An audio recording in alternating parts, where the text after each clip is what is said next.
Fontaine, je ne boirai pas de ton eau. Bienvenue dans l'interview de Colo, le podcast qui plonge dans nos intériorités. Et cette semaine, on va regarder toutes les fois où on a fini par finalement boire l'eau de cette fontaine et que ça nous a fait un bien de fou.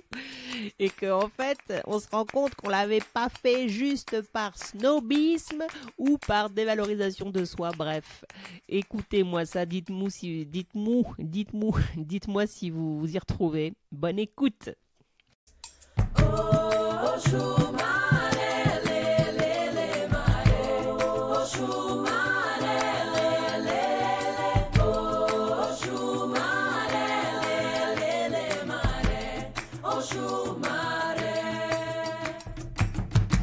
Bienvenue dans la Colosphère. Je suis Colo, artiste entrepreneur aux multiples facettes.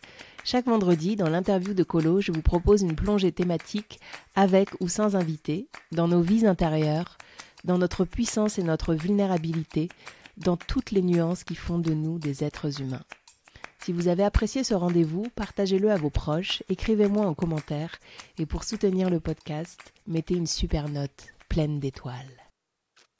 Et bonjour à tous, chères auditrices, chers auditeurs, bienvenue dans ce nouvel épisode. Comme toujours, je suis face aux trois dents, ces trois montagnes que je trouve magnifiques. Et aujourd'hui, c'est une belle journée ensoleillée, venteuse. Et je suis ravie de vous retrouver pour parler d'une citation, en fait, qu'on peut souvent avoir en tête, même si on ne se la formule pas comme ça pour nous-mêmes. Mais en tout cas, moi, j'ai constaté beaucoup de choses autour de cette citation dans ma propre expérience de vie. Et j'avais envie de vous le partager pour voir si ça résonne chez vous. Donc, j'ai hâte, en fait, d'entendre un peu, vous, en quoi ça fait écho à vos expériences. C'est la phrase « Fontaine, je ne boirai pas de ton eau ». Fontaine, je ne boirai pas de ton eau.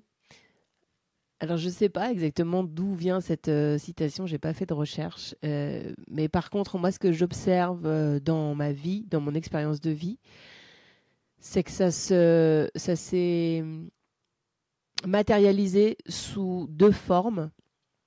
Quand je me suis connectée, en tout cas, à l'esprit de ce que ça veut dire, c'est vraiment non, ça, ce truc-là, non.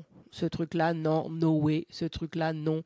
Comme avec une forme de certitude que finalement, cette chose-là, ou ce projet, ou cette façon de faire, ou je sais pas, cet endroit, cette situation, cette proposition, non, no way, c'est pas pour nous.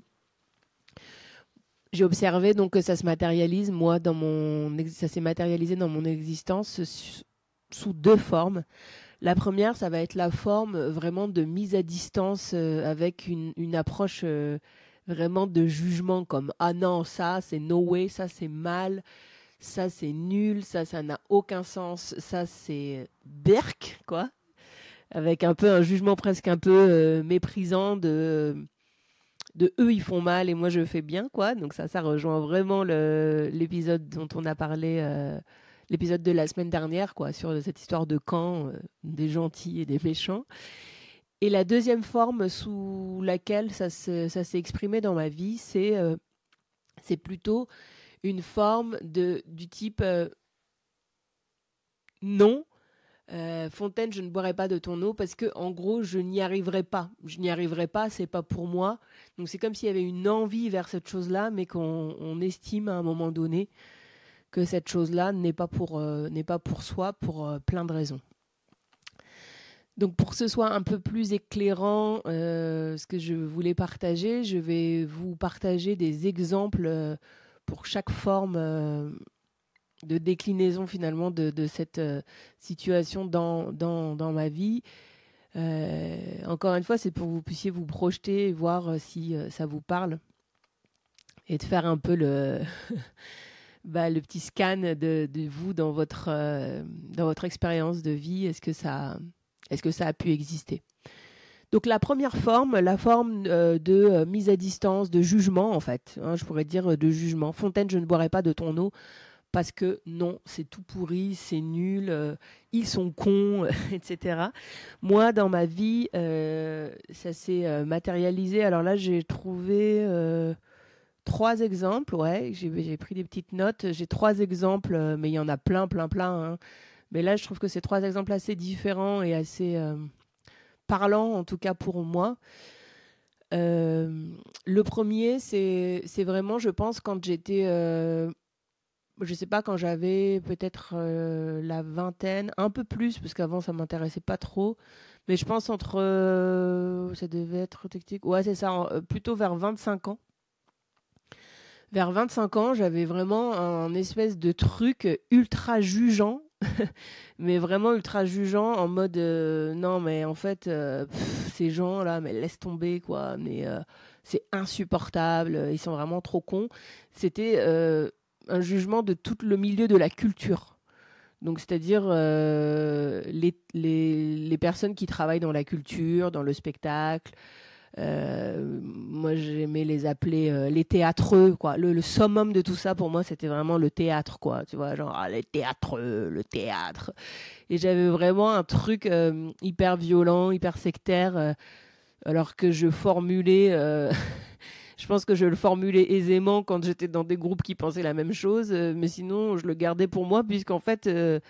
très bizarrement, c'est que je traînais aussi avec des gens de ce milieu. Et donc, j'avais toujours un avis sur la question, de les trouver trop cons, mais je leur disais surtout pas. Et, euh, et voilà, sur le coup, je pense que je n'avais même pas forcément conscience qu'il y avait un truc hyper fort qui se jouait dans ma vie par rapport à ce que ces gens faisaient là professionnellement. Je n'avais vraiment pas conscience. C'était vraiment plus un truc de comme on peut avoir en mode j'aime pas les 4x4, ils polluent. Enfin, c'était vraiment un truc de mise à distance, comme si j'avais aucun lien avec ces gens et qu'ils étaient trop cons, quoi. C'était vraiment un truc un peu animal, basique. Et, euh, et il se trouve que c'est assez drôle puisque maintenant, aujourd'hui, donc on peut dire 15 ans après, ouais. 15 ans après, je travaille pour un festival de théâtre. Et toute mon activité professionnelle, même en dehors de ça, est dans le spectacle, dans la culture.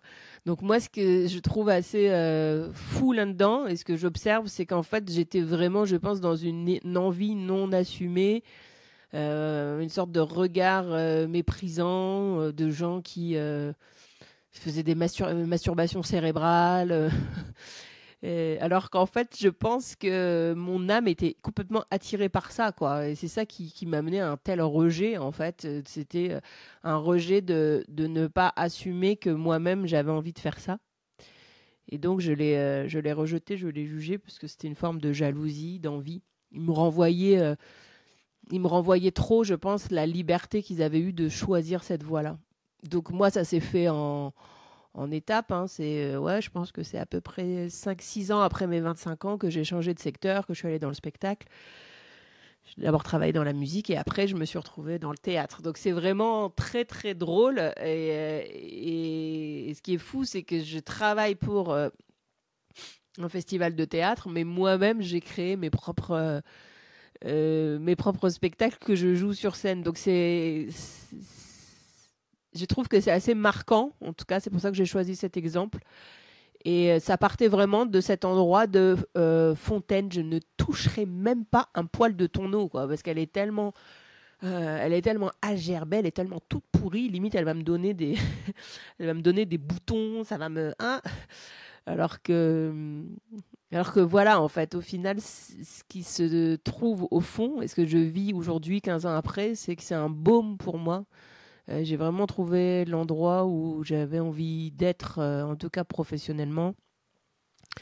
J'explore encore, mais je veux dire, en tout cas, grosso modo, la corporation de métier, je suis au bon endroit. Voilà le premier exemple. Le deuxième exemple, qui je pense est peut-être plus classique et peut-être que vous vous y retrouverez, c'est vraiment là, c'est pareil. Je pense qu'entre 20 et 25 ans, c'était une période où alors j'étais pas virulente, mais j'étais vraiment hyper claire sur le fait que je ne voulais pas d'enfants. et que je n'aurais pas d'enfants et que les enfants c'était vraiment pas fait pour moi et que c'était au-delà d'un truc organique, quoi. C'était un peu un cheminement, c'était clair, quoi. J'avais vraiment cheminé dans ma tête. Je sais pas, je m'étais peut-être auto-argumenté des choses, mais c'était hyper clair que je n'aurais pas d'enfant. Et, euh, et voilà, il se trouve que quelques années, je pense une dizaine d'années après, ouais, ça c'était vraiment à 20 ans, entre 20 et 25 ans, et une dizaine d'années après, j'ai vraiment été happée par quelque chose de viscéral, de très fort, qui m'a complètement dépassée, qui a pris énormément de place dans ma vie et qui du coup, pour le coup, après, en plus, j'ai eu des difficultés à avoir un enfant. Donc c'était vraiment pareil, pour moi, c'est vraiment un truc hyper drôle avec le recul qui est de... Tu sais, c'est vraiment la nana qui passe des extrêmes du tout au tout, quoi. No way à j'en veux un et je deviens complètement tarée parce que j'en veux un et je suis omnibulée que par ça, quoi. Donc c'est fou ce qui a pu se passer, en tout cas dans cette dizaine d'années. Là, je sens que c'est pas comparable au truc du théâtre parce que le fait de pas en vouloir à un moment donné, j'étais vraiment dans une sincérité envers moi-même, je pense. C'était pas un truc travaillé parce qu'au fond j'en voulais un. C'est juste que j'ai été rattrapée par une envie viscérale qui est arrivée et qui n'était pas présente avant, quoi. Du coup, pour moi, ça parle beaucoup. En tout cas, cet exemple-là, il parle beaucoup de cette notion de figement, quoi, et que finalement la vie est mouvement. Et que si on danse pas avec cette vie, on va rester un peu bloqué dans des certitudes et quelquefois passer à côté de quelque chose et lutter contre des envies animales qui arrivent plus tard parce qu'on s'en limite à notre fontaine. Je ne boirai pas de ton eau. J'ai dit ça en 1992 et je dois rester sur cette position jusqu'à la fin de ma vie. Voilà, j'exagère un peu, mais c'est ça. Voilà, le troisième exemple que je voulais vous donner qui là à voir avec, je pense, plutôt une question de jugement, euh, de la peur du regard des autres. Je pense qu'en fait, si on m'avait dit que dans ma vie, je ferais appel en tout cas, je m'intégrerais dans des recherches et d'un programme de connexion à soi par le vêtement, parce que c'est ce que j'ai fait, je pense que j'y aurais jamais cru, quoi, justement, à ces âges-là de 20-25 ans, où moi j'étais plutôt en mode, j'étais pas du tout dans le style, réfléchir à mes outfits, à voir comment j'étais habillée. Je m'habillais et puis voilà, quoi, j'aimais bien m'habiller, mais bon, je réfléchissais pas à grand-chose là-dessus. Et du coup, je pouvais aussi mettre à distance ça en mode, ouais, c'est superflu, quoi, pour moi. Mais j'avais pas un jugement virulent, mais c'était vraiment pas dans ma came, quoi. Et il se trouve que ça, c'est plus vieux, enfin, c'est plus récent. Je pense que ça fait 5 ans à peu près maintenant. Il y a 5 ans, j'ai suivi un stage de connexion à moi, de rencontre avec moi-même à travers le vêtement. C'est un enseignement qui s'appelle la méta, qui a été conçu par Flora Douville. Et c'est vrai que c'était un peu fou pour moi d'aller là-dedans, mais je sais pas, je sentais un appel, et pourtant ça allait un peu à l'inverse de ce que je pouvais estimer, quoi. Où je me disais que c'était superflu. Là, je sentais qu'il y avait quelque chose de vachement fort, et ça a appelé mon âme. Et je me suis retrouvée dans ce stage-là, et ce qui est fou, c'est que depuis que j'ai fait ce stage-là, j'ai... quelquefois, on peut se prendre la tête sur mais comment je m'habille, qu'est-ce que je mets, tout ça. Ça, c'est un truc depuis que j'ai fait ce stage-là, c'est un truc qui n'existe plus dans ma vie. Quand je vais faire des achats aussi, je suis hyper au clair sur ce que je veux acheter, comment, les couleurs. Je vois exactement ce qui me parle, ce qui me fait du bien, ce qui soutient mon énergie, ce qui me met en fait vraiment en accord avec qui je suis. Et voilà, et depuis que j'ai fait ces trucs-là aussi, j'ai des retours de gens comme ça quelquefois. Oh, bah dis donc, je sais pas, il y a un truc là, tu rayonnes et tout ça. Et je sais que c'est vraiment lié à à ce travail que j'ai fait sur comment le vêtement peut nourrir mon énergie, donc à travers plein de choses, hein, à travers le mouvement, le type de tissu du vêtement, à travers les couleurs et à travers la forme, la structure du vêtement. Donc ça, c'est un truc trop chouette et c'est un truc qui m'a permis aussi d'être au clair sur certaines limites, certains fantasmes qu'on peut avoir quand on voit un truc où du coup on se dit ah ben j'achèterais bien ça, puis en fait c'est parce qu'on a vu une image de quelqu'un d'autre avec ce truc-là, alors qu'au plus profond de nous, on sait très bien que ça nous va pas du tout, c'est pas notre morphologie, ça nous va pas et qu'on se fait une sorte de film d'envie qui n'a aucun sens. Du coup, ça, c'est encore un autre exemple de ce truc Fontaine, je ne boirai pas de ton eau, même si, comme je vous le disais, j'étais pas dans un truc assez virulent envers les personnes qui pouvaient s'intéresser et qui pouvaient attacher de l'importance à l'apprêtement, aux coquetteries, etc. Mais c'est plutôt dans le sens, si on m'avait dit que je ferais ça 15 ans après, j'aurais dit, mais no way, quoi. Enfin, je veux dire, déjà, je veux pas dépenser du temps, de l'énergie et de l'argent pour faire un truc pareil, quoi. Ça n'avait absolument aucun sens pour moi. Donc, pour les trois choses, en tout cas, de ce premier axe, qui est vraiment l'axe du jugement de la chose et de la mise à distance, on voit vraiment que c'est cette question de tous tes mouvements et que finalement... c'est un peu cette question il y a que tu sais, il y a cette phrase il y a que les imbéciles qui changent pas d'avis, ou je sais plus dans quel sens c'est, quoi.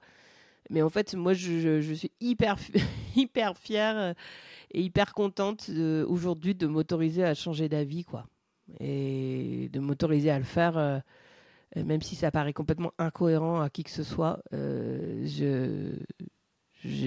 C'est ça pour moi la danse de la vie et du vivant, c'est de s'autoriser à re-questionner à chaque instant ce qui est juste pour nous. Donc voilà pour la première forme. Je vais vous parler maintenant de la deuxième forme, de la deuxième façon dont ça s'est matérialisé dans ma vie. Donc la deuxième façon, c'est vraiment plutôt la façon de Fontaine, je ne boirai pas de ton eau parce que de toute façon, ce n'est pas pour moi. Pourquoi ? Parce que j'y arriverai pas.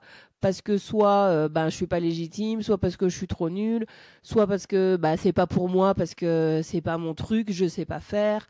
Et toute cette espèce de truc qui est pas forcément un truc de flagellation et d'auto-jugement dénigrant, mais qui est un truc un peu presque installé de c'est pas pour moi, quoi. C'est pas mon truc.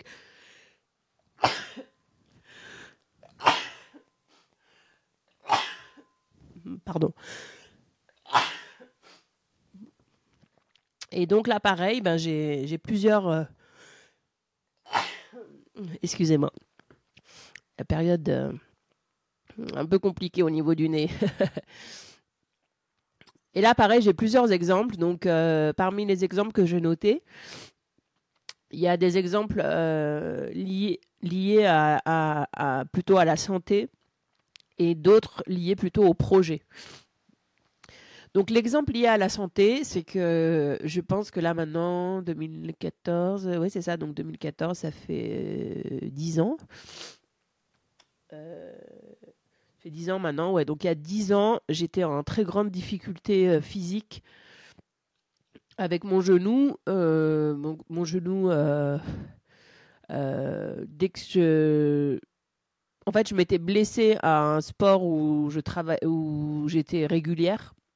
Je pratiquais régulièrement, donc j'ai fait une grosse pause pour me soigner, pour guérir mon genou. Et le truc, c'est qu'après, ce qui s'est passé, c'est que je me suis dit, si je reviens directement dans le sport sans remuscler un peu les alentours de mon genou, je vais me reblesser à nouveau. Donc, comme une conne, je me suis mis dans une salle de sport en mode un peu bourrine, avec un espèce de coach à la mort moelleux qui était complètement pourri, et qui m'a fait enchaîner des exercices de manière hyper intense. Et du coup, comme j'avais fait une pause et que à l'époque mon corps était vraiment très musclé et que voilà, En fait, ça a déclenché un souci vraiment à mon genou, un peu profond, etc. Donc mon genou doublé, triplé de volume et j'arrivais à peine à marcher. Je marchais en boitant, je pouvais plus descendre des escaliers. Enfin, c'était vraiment une galère au quotidien. Ça a duré assez longtemps. Et voilà, j'ai été suivie par des kinés, par plein de choses. J'avais plein d'exercices à faire que je faisais de manière euh, ouais, j'étais pas hyper assidue, mais je les faisais quand même. Et ce qui m'était dit tout le temps, c'était ah bah ça, ce sera plus possible. Ça, ce type de sport ou ce type de machin. Enfin, en gros, toutes les pratiques physiques qui mobilisaient le genou, en gros, ça allait plus être possible pour moi. Mais c'était vraiment, ça m'a vraiment été transmis comme un peu en mode, excusez-moi, décidément, je me mouche.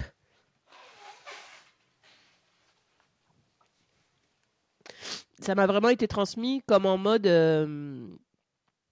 certitude, quoi, à vie, c'est fini, quoi. C'est comme une sorte de diagnostic posé, c'est comme ça. C'est comme ça, donc maintenant, vous allez faire de la piscine, vous allez faire du vélo à force zéro, d'appartement, parce qu'il ne faut pas en faire en montée, nanani, enfin bon, bref. Je vous passe les détails, mais c'est pour vous expliquer vraiment la situation au niveau médical, ce qui m'a été transmis.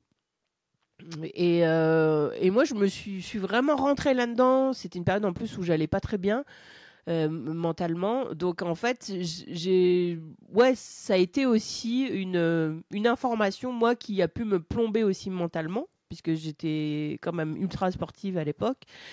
Et, euh, et, et en fait, j'ai nourri ça. C'est-à-dire que déjà, j'avais pas fait mes exercices de manière assidue. Et puis j'ai nourri cette idée que je pourrais plus faire de ça, alors que c'était la pratique que j'aimais, et que comme un nanani, et que je me retrouvais à faire de la piscine alors que j'ai horreur de la piscine. Et je nourrissais tout ce truc-là.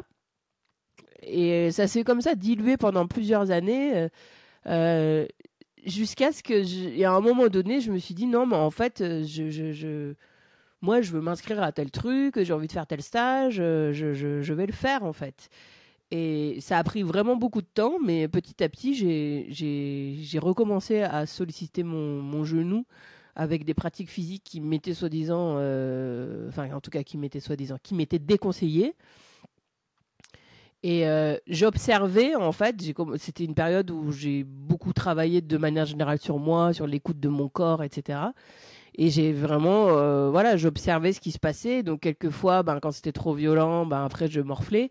Mais petit à petit, il y a quelque chose qui a commencé à se réguler, où j'ai ramené du. Ouais, je pense qu'en fait, peut-être c'est une période aussi où j'allais mieux mentalement. Mais en gros, euh, c'est ça, donc 2014. Donc, 10 ans après, même un peu avant, ouais, 8-10 ans après, j'ai pu refaire des stages. euh, qui était vraiment le truc qui m'était déconseillé à mort, quoi. Et je veux dire, au-delà des médecins, j'avais même des gens autour de moi qui m'avaient dit ah non, mais tu peux pas faire ça, c'est le truc qui mobilise les genoux, c'est impossible, tu vas te détruire. Et ben voilà, j'ai fait une semaine intensive d'une pratique avec des gars hyper bons qui nous ont sollicité, c'était vraiment un engagement physique hyper fort. Où effectivement, c'est une pratique qui sollicite beaucoup les genoux. J'étais là jusqu'au bout, j'ai tenu, j'ai senti mon genou à quelques fois qui était en difficulté, mais il y a un endroit où j'étais dans mon corps, quoi. Donc je voyais mes limites et j'ai fait le truc, quoi. Et puis du coup, je me suis réinscrit aussi à une pratique hebdomadaire où qui sollicite vraiment le genou, de la danse. À Profusion, on est beaucoup sur les genoux, quoi. Donc c'est ce premier exemple de cette deuxième partie où en gros c'est plus pour moi, où j'y arriverai plus, où c'est fini. Là, ce que je voudrais partager, c'est que c'est vraiment, je crois qu'il y a un double truc, c'est que à quel moment on intègre comme vrai à 2000% une information qui nous est donnée par l'extérieur, et en plus par un extérieur qui est du coup une- un extérieur forcément qu'on va respecter, puisque c'est des personnes euh, sous le corps médical qui ont quand même une spécialité pour nous parler de notre corps, qui les connaissent certainement mieux le fonctionnement que nous. Mais eux, ils vont connaître le fonctionnement des corps en général et comment nous, on arrive à se réapproprier ce qui nous est dit en faisant un travail d'écoute de notre corps et en ayant l'audace aussi, quelquefois, de remettre en cause des choses, euh, pas pour le remettre en cause simplement, mais parce qu'on sent que c'est lié à, euh, à quelque chose qui nous ferait du bien et qu'on sent au plus profond de nous, on sent qu'il y a un petit côté possible dans nos limites à nous, mais qui peut être possible. Et voilà ce que je voulais partager sur ce premier point. Et encore une fois, j'aimerais juste rajouter que c'est vraiment pour moi dans la limite de ces sensations à soi et de possibilités. Et que c'est pas un truc. Moi, je suis pas en train de dire que on doit s'affranchir de tous les avis médicaux. En tout cas, moi, c'est pas ce qui me parle aujourd'hui. Mais par contre, c'est plutôt de se dire toujours n'importe quelle information qui m'arrive de l'extérieur, il faut le prendre comme une information. Et comment elle arrive chez moi, comment elle est juste chez moi, comment je danse avec cette information pour l'intégrer à 100%, à 80%, à faire un mix avec d'autres choses qui me parlent mieux, plutôt que de l'intégrer comme un coup de massue qui finalement renforce presque qui peut potentiellement renforcer une certitude et du coup figer cette chose chez nous. Et moi, ça a été le cas pour mon genou. Je pense que pendant plusieurs années, comme j'étais pas vraiment bien, voilà, je le voyais vraiment comme un truc, genre. Ah. Et moi, à mon échelle, c'est tellement petit, mais je veux dire, si on pense à d'autres gens qui sont incroyables et qui font des choses alors qu'ils sont censés pas le faire, quoi. Tu vois, des mecs comme Nadal ou qui, en fait, moi j'ai appris très récemment qu'apparemment il est blessé. Il a toujours eu une blessure, je sais plus où, mais qui est plutôt grave, quoi. Et en fait, ouais, je pense que pour lui, le fait de vouloir pratiquer le tennis et pratiquer le parcours qu'il a, bah, c'était plus important que cette chose-là. Il a réussi à danser pour se dire, bah, tiens, moi, je vais arriver à retrouver de l'espace dans mon corps pour honorer cette envie, cette pratique qui me fait tellement de bien par ailleurs et qui correspond à, ben, en tout cas, moi, j'allais dire entre guillemets à ma destinée là pour l'instant sur Terre, quoi. Il y a des très beaux films aussi, le film par exemple Encore qui parle de cette notion-là, de comment finalement la force de l'envie permet de dépasser et de quelquefois d'avoir un effet, je ne sais pas comment on pourrait le qualifier, quoi, mais un effet de guérison ou de placebo sur des blessures physiques. Voilà le premier point dont je voulais parler de cette deuxième forme. Et la deuxième chose, donc là c'était plutôt autour de la santé, la deuxième chose ça va être autour des projets. Donc ça va être en mode Fontaine, je ne boirai pas de ton eau, mais presque plus en mode ouin-ouin, quoi. En mode... non, pas forcément en mode ouin-ouin, mais en mode... de toute façon, c'est pas pour moi. Enfin, c'est tellement loin de moi, j'ai tellement jamais fait ça, que même si j'en ai une petite once d'envie, je vais même pas penser à quel premier pas je pourrais faire pour le réaliser, parce que parce qu'en fait en vrai je sais pas du tout faire, quoi. C'est pas du tout mon truc, j'ai jamais fait, donc je sais même pas par quelle boule prendre, voilà. Donc ça, c'est si je dois le décliner dans ma vie par exemple comme exemple, euh, ça a été ça va être autour de projets. Donc là, je pourrais dire par exemple enregistrer un morceau en studio. Moi, a priori, c'était pas du tout mon, mon truc. Euh, et, euh,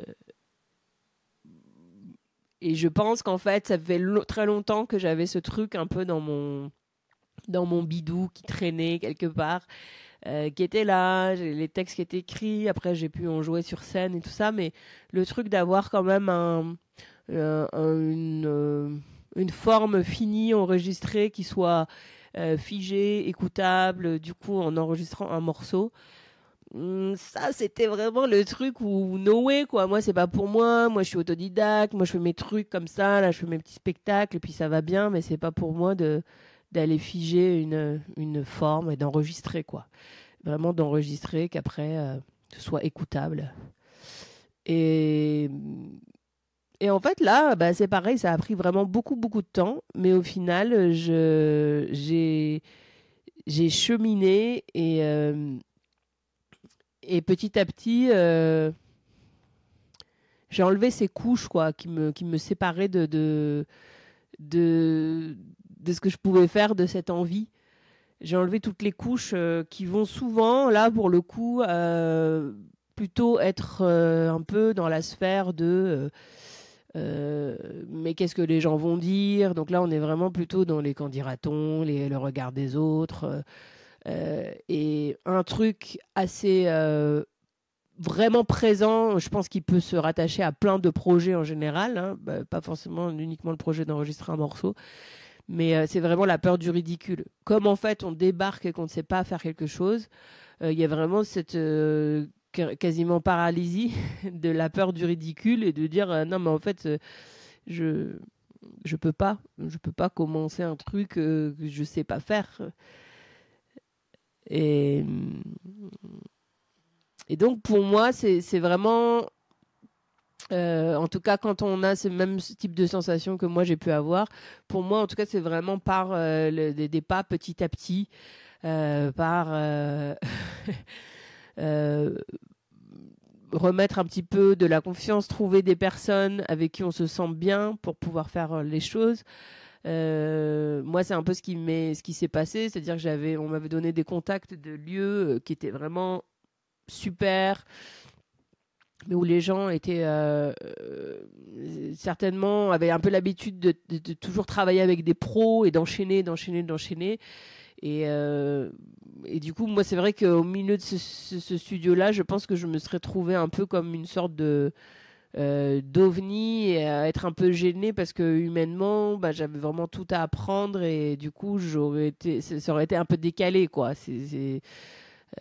J'exagère le trait, mais c'est comme si j'allais enregistrer dans le studio, je sais pas quoi, dans le studio où on enregistrait les Beatles, alors que c'est mon premier morceau, que je sais pas comment on fait. Enfin bon, voilà. Du coup, en cours de route, ben, j'ai abandonné ça et j'ai rencontré voilà, des personnes qui humainement ont complètement compris où j'en étais, avaient la possibilité vraiment de m'aider avec des prestations adaptées à ce que je recherchais, qui était vraiment une sorte de mise en confiance de ah comment on fait, je sais pas. Et ça, je trouve que c'est les personnes, en fait, en tout cas, parce qu'on peut se dire oui, mais comment on rencontre ces personnes pour n'importe quel projet que ce soit. J'ai l'impression que petit à petit, quand on a cheminé avec l'idée que oui, on arrête de se dire Fontaine, non, je ne boirai pas de ton eau, mais tiens, là, je vais y aller. Je vais y aller parce que ça. Stop, quoi. Ça fait trop longtemps que c'est dans mes tripes et j'ai trop envie d'y aller, donc j'y vais. Et qu'on arrive à dépasser petit à petit, par étapes, cette peur du ridicule et cette peur du regard des autres, eh bien, au final, il y a des opportunités qui se présentent. Parce que c'est comme si on envoie cette information on est ouvert, quoi, maintenant, à rencontrer les gens qui vont nous aider à développer ce projet. Donc voilà, je ne sais pas si ça vous parle, vous, dites-moi, dans des projets que vous avez, où vous avez vraiment mis à distance en vous disant non, no way, c'est pas pour moi, et qu'au final, vous l'avez quand même fait. Pour moi, là, il y a vraiment un truc aussi qui parle de l'estime de soi, quoi, et en quoi on arrive à, à redonner de la force et de la puissance à nos petites voix qui sont logées dans nos intérieurs, au fin fond, quelquefois de notre périnée, qui sont logés au fin fond de notre... ouais, ça va être dans le périnée, ça va être des envies qui partent là de très loin, qui sont là depuis longtemps et qu'on castre pour des raisons inadaptées quand on se rappelle que notre temps ici est vraiment limité et qu'en fait on est vraiment là pour expérimenter, on est là pour essayer des choses, pour se sentir bien. Est-ce que cette chose-là, ça va me faire du bien? Bah tiens, je l'essaye. Et voilà. Donc voilà ce que j'avais envie de vous transmettre, enfin transmettre, en tout cas partager aujourd'hui. Si je dois résumer, je dirais que pour moi, ça revient à quelque chose qui est pour moi une des valeurs et une des essences, une de l'essence même de la colosphère. C'est que tout est mouvement en fait. Tout est mouvement et même si c'est ultra galvaudé, que vous l'avez déjà entendu 15 000 fois, je le redis ici, le seul truc qui est vraiment sûr et figé, c'est l'impermanence des choses, quoi. C'est justement le fait que tout est impermanent. Et cette impermanence-là, c'est la nature même du vivant. Et du coup, comment on peut l'honorer en essayant de défiger plein de choses. Il y a plein de choses à défiger. Défiger nos pensées, défiger notre corps, défiger nos habitudes, défiger, voilà. Défiger nos avis, nos opinions. Comment on redonne de l'espace pour s'ouvrir à d'autres façons de faire que les nôtres et à honorer des envies qu'on a qui peuvent être à l'encontre de ce qu'on faisait pour l'instant jusqu'ici. En conclusion, tout est mouvement, tout s'apprend, tout change. Et si on s'ouvre à ça, je crois qu'on s'ouvre à qui on est vraiment. Donc c'est ce que je vous souhaite profondément. Et comme d'habitude, je vous propose un petit endroit où vous pouvez prolonger le podcast à travers des questions que je vous pose et que vous pouvez répondre dans votre intimité sur un carnet ou voilà, vous pouvez prendre le temps d'explorer un peu ce que dit votre intérieur sur ces sujets-là. Vous trouverez ces ressources-là, donc c'est un petit document PDF en cliquant sous le lien, dans la description du podcast, sur un lien qui s'appelle Ressources Podcast. J'ai hâte de vous retrouver la semaine prochaine. Je vous souhaite une bonne semaine. À bientôt.